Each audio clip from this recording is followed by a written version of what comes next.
Don in London, hello. It's actually February the 23rd, but I'm actually doing my video for February 22nd, and they're all about recovery from addiction to substances and behaviour. My addictive substances, well, the one which really got me was alcohol, and the behaviour also quite addictive towards various people, various places and various things, trying to be perfect so I could fit in, and eventually I'd be alright. But these days I realise it's the journey and not the destination which counts. So I'm in recovery from addiction to alcohol. I am Don, an alcoholic in recovery, one day at a time, and it's been going on for quite a while now. And I needed professional help to get me dry, and I needed continuous help to find out how to live a new life. And the professional said, why don't you try a fellowship called AA, Alcoholics Anonymous? And I thought, no, because then I'd have to join in and be a part of something. It was the very last thing I had on my mind, because after being treated and dried out, the attraction of alcohol was still there. It was still there because it fixed things, fixed my feelings so they didn't hurt, and it also fixed my outlook, which was unfortunate because I needed a new outlook. So just learning one day at a time that life can be better without a drink, and I don't need one. And reality rocks. You know, living in reality is far better than living in a stupor or living in a cocoon where we think oblivion is far better than reality. Or reality is so awful we don't like it. Well, the good news is you can change reality, but you can't do it if you're drunk, because then you get a drunken outcome. So Alcoholics Anonymous, I don't speak for it, as you know, if you're in the fellowship. Each person speaks for themselves, where they choose to and how they choose to, and that's most important. Just simply you share where you feel most comfortable, and I can do the same. So I share a message of experience, strength and hope here on YouTube, and have done for some years. So why didn't I do my video yesterday? Well, here we go. I'll share. After I share the AA preamble, which is in this little pamphlet called the Little Book of AA. So it has lots of information about why AA may be helpful. But the most important thing is it's simply there to give you back your freedom to choose the life which is right for you. So here is the AA preamble shared at every meeting, and I share it here so it slows me into the moment of now, because my head can be racing ahead thinking I want to make the video for today as well. So the AA preamble. Take a deep breath. Alcoholics Anonymous is a fellowship of men and women who share their experience, strength and hope with each other, that they may solve their common problem and help others to recover from alcoholism. So it's about sharing what's going on and the reason, common problem, common ground around how to be in recovery one day at a time. The only requirement for membership is a desire to stop drinking. That's it, nothing else. A desire to stop, and even I didn't know that when I started, because I didn't like the idea. I thought, I don't want to be a part of something bigger than me, and what do they know anyway? But actually it turned out they did know quite a lot about how to get sober. There are no dues or fees for AA membership. We are self-supporting through our own contributions, so anyone can come and go as they please. Help if they have a bit of money to pay for the rent, tea and coffee, but if you don't have it, it doesn't matter. So we are self-supporting, which means that we don't have to be under the thumb of anybody else, and this is the whole point of AA. You're no longer under the thumb of anything else. AA, unlike us, the fellowship is not allied with any sect, denomination, politics, organisation or institution, does not wish to engage in any controversy, neither endorses nor opposes any causes. But as human beings we are completely involved in life, hopefully, so we have lots of affiliations and lots of ideas, beliefs and opinions which you keep. It just means that AA is there for one thing. Our primary purpose is to stay sober and help other alcoholics to achieve sobriety. But you will find people who have their own ideas about what sobriety is, and they never have a bad day, unlike me, because I have a bad day. That's why I'm doing yesterday's video today. I was tired. So this is what I had to say about yesterday. Common ground and the anvils of experience. Yeah. Common ground in fellowship, sobriety, and the anvils of experience, what we bring to the party, everything that we've done so far, and how we share about it. When it comes to being restored to sanity, which is really what I'm talking about this month, step 2, came to believe that a power greater than me could restore me to sanity. Sanity, exclamation mark, yes. When it comes to being restored to sanity, it is all part of my understanding as part of my daily meditation, so I can be driven mad on any given day by circumstances. And being restored to sanity by a higher power, always the many in recovery to be sober. So many voices with many experiences help me from what I've heard, what I've learned, and what is being said today. So it's always the many in recovery to be sober, always to be translated as it fits in with your life, and integrated into living in the moment of now. So based on what we've done before, can do, can't do, and what works now. I can still be driven into the old thinking and old insanity by daily events. Not so for this day. This is for Friday, yesterday, 22nd of February 2013. Learning day by day what it is to be an emotional and spiritual being. Feelings working in the moment of now. Living in the present moment is difficult. And there are no guarantees about what we will face today. The olden days, where life got very predictable and very mad, were manufactured by drinking over and over again and hoping that the result would be different. Drink a lot, life will get better. Tried that over and over, it didn't. Drink a lot and life will get worse. Did that, and it did. Wherever we did cross the line with drink, and we do not face reality without a drink, the reality of drink and living in the problem is insanity for me. So I don't want to do it anymore. But I know I'm a human being, and I'm fallible. Life is still real when we are drunk. We are just blinkered and doped, so we can't see it. So it's still going on, we're just not in it. We're just not in it. Why did we drink? To be out of control. Why did we drink? Because it took away the fear. Why did we drink? Because we thought it might make it convivial and joyful. So we would have partnerships and intimacy and all the rest of it, and love. Underneath everything is love. So, yes, whenever or wherever we crossed the line, that's where we didn't face reality anymore. Life is still real when we are drunk. Being blinkered and doped and missing the beauty of now, and also the ugly of now, means we do not make progress. We simply swerve the obvious, the truth of our oblivion and our inability to cope. And that's what drink did for me. I couldn't cope anymore. I wanted oblivion, and the world was so dark I just didn't want to wake up. Every day a learning day, developing common ground with everyone I encounter, and within the fellowship sometimes we refer to the anvils of experience. Everybody has their own anvil of experience where we hammer out what we can do and what we cannot do today. So we all have an anvil of experience going on in our noggins, in our heads. What we know and what we don't know, and what we need to know to make a good decision. If we're sober, yes.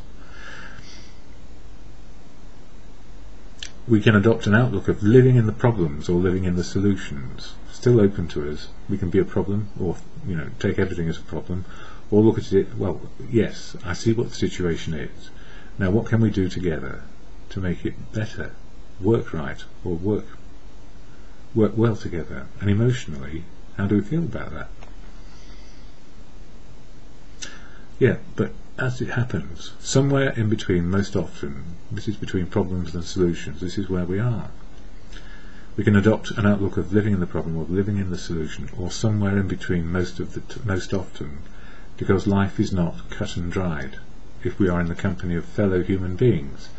So we have to interact and work together. How I see the world today is most likely different to the way you see the world today.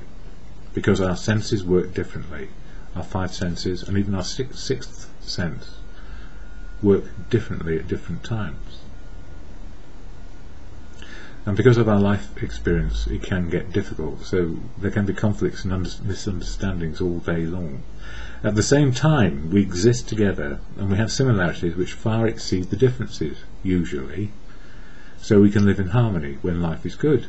And even when it gets bad and worse, when it gets really ugly, individual progress is always connected to the progress we can make together, based on learning the truth, understanding the love and the wisdom which grows day by day. So emotional spiritual is where fellowship helped me love people even when they're difficult, and it helped me yesterday a lot.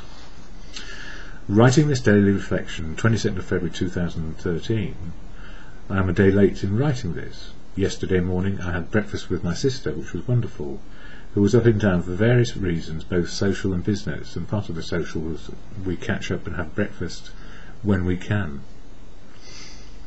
We do talk most days on the telephone. I do, to my sister and my mother. And she lives a couple of hours out of town with my mum, or my mum lives with my sister. They live together. We talk most days, and that's good. Yeah. So it was good to catch up face to face with my sister, talk about family, talk about friends, and talk about people we have known over the years. And we had a wonderful couple of hours together, sharing humour, sharing common interests, and sharing our feelings about what is going on in the world and where we are today. We have very different lives, me and Lulu, my sister, and yet we can connect on the deepest level of emotions and experiences. We both have had a lot of grief over the last few years, and although we grieve differently, the outcome is the same. We get back to living in the moment and understanding the journey so far. Now, I didn't want to make a video yesterday. I was feeling tired, and I had to sort out some practical matters which involved challenging a very big organisation about their conduct towards me. It was a telephone company which is so big it makes rules and regulations to favour the telephone company and not their customers. Indeed, the customer service experience was appalling because the company has disempowered its workforce and made them operate to and made conflicts in their systems and procedures which they say are there to provide a service to customers, and yet everything is geared to profit, which is quite right. At the same time, they have lost sight of what their business is all about: customers and keeping them. The procedures and systems and rules that they have tend to bind you in a slavish way if you're not careful.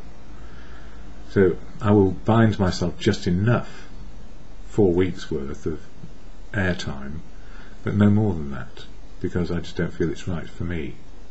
And I don't want to be tied into a contract where I might find myself out of pocket because I can't afford it. They come after me and I end up paying in the most difficult way. That wouldn't happen, but it could if I buried my head in the sand.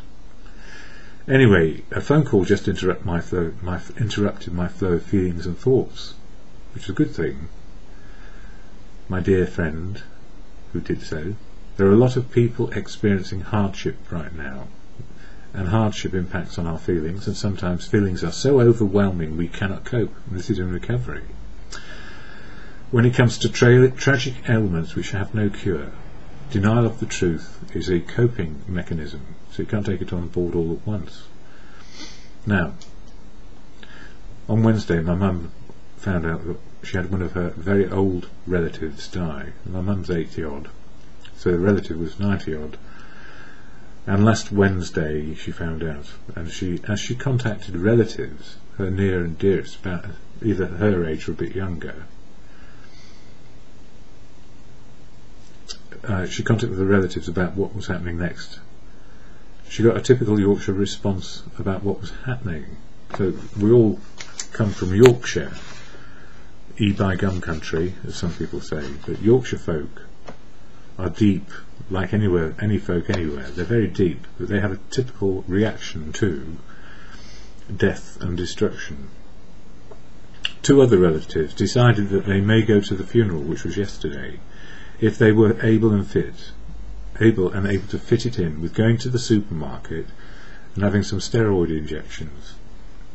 As with my typical relative Yorkshire folk, there are deep feelings acknowledged by making light of grief, which is felt, and then trying to fit in the funeral of this relative, fit the funeral around shopping and having some clinical treatment is typical of my older family generations.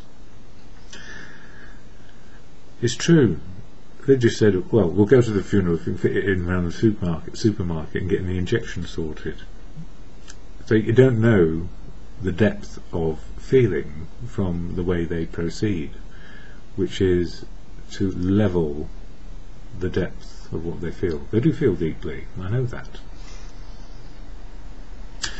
Yes, and talking further with my mother, she was enjoying the freedom of living in the moment and making the best of life.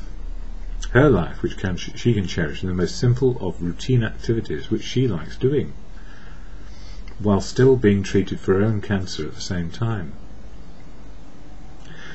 There is much laughter and love no matter what is going on in my family. And although life is very serious, especially when there may be little left of it, laughter and humour and love are all intertwined, and so fear of the unknown, you don't know what's going to happen next, fear of the unknown need not develop and spoil the ever-present, imperfectly perfect moment of now. And that's true, because, you know, being diagnosed with cancer at 80 and then having to deal with radiotherapy and everything that goes with it and the tablets, which are not so nice, my mum is doing that. And you know, she is a deeply emotional individual who taught yoga and spiritual stuff. I don't mean just stuff. That would undermine its values. Taught yoga and spiritual for decades, which helped with the emotional and spiritual living in the moment. But it's only when you're actually living in the moment, where you're not fearing if you're going to drop dead by the end of it. If you've had a good day so far and then you get hit by a bus, that's all you remember. It was all right until the end, because you're living in the day, living in the moment where feelings are working and we are experiencing life as it is, the reality, which we can check out at any time with other people. That's the beauty of human living. Truth, love and wisdom in the moment of now. And the truth changes because circumstances change. And there's no holding on. And I want to talk about that maybe in the video I'm going to do next, which is about AAA and AA. And the UK had just briefly, UK was AAA rated economy. It's now AA. Anyway, more on that later. Friday was good, full of passion, compassion, love, laughter, joy, grief, you name it, and a typical Yorkshire thing of, well, we'll go to the funeral if we can fit it in around the shopping and getting some treatment I need, that sort of thing. I love them. And stoicism often hides the depth of people. Being stoic, standing there on your own 2 feet, doesn't take away the depth. And people lean heavily sometimes on the stoic, but the stoic also need others to lean on too, with love and wisdom growing. The serenity prayer, the can do, can't do, and the wisdom to know the difference each and every day. The more you use the serenity prayer, can do, cannot do, and wisdom to know the difference, the more it makes sense. And sanity being restored, can do, and the insanity of trying to do the impossible, or going back to impossible problems in the case of recovery. Anyway, it's in the moment. So restoration to serenity, out of sanity to serenity, peace and harmony can be done, even when the world around us is in turmoil. We're not ignoring it, we're just acknowledging what we can and cannot do. And we don't know what we can't do until we start trying. God, grant me the serenity to accept the things I cannot change, not on my own. Courage to change the things I can, me, my attitudes and my endeavours, and the wisdom to know the difference in the moment, minute, hour, and just for a day. And tomorrow never comes, just for today.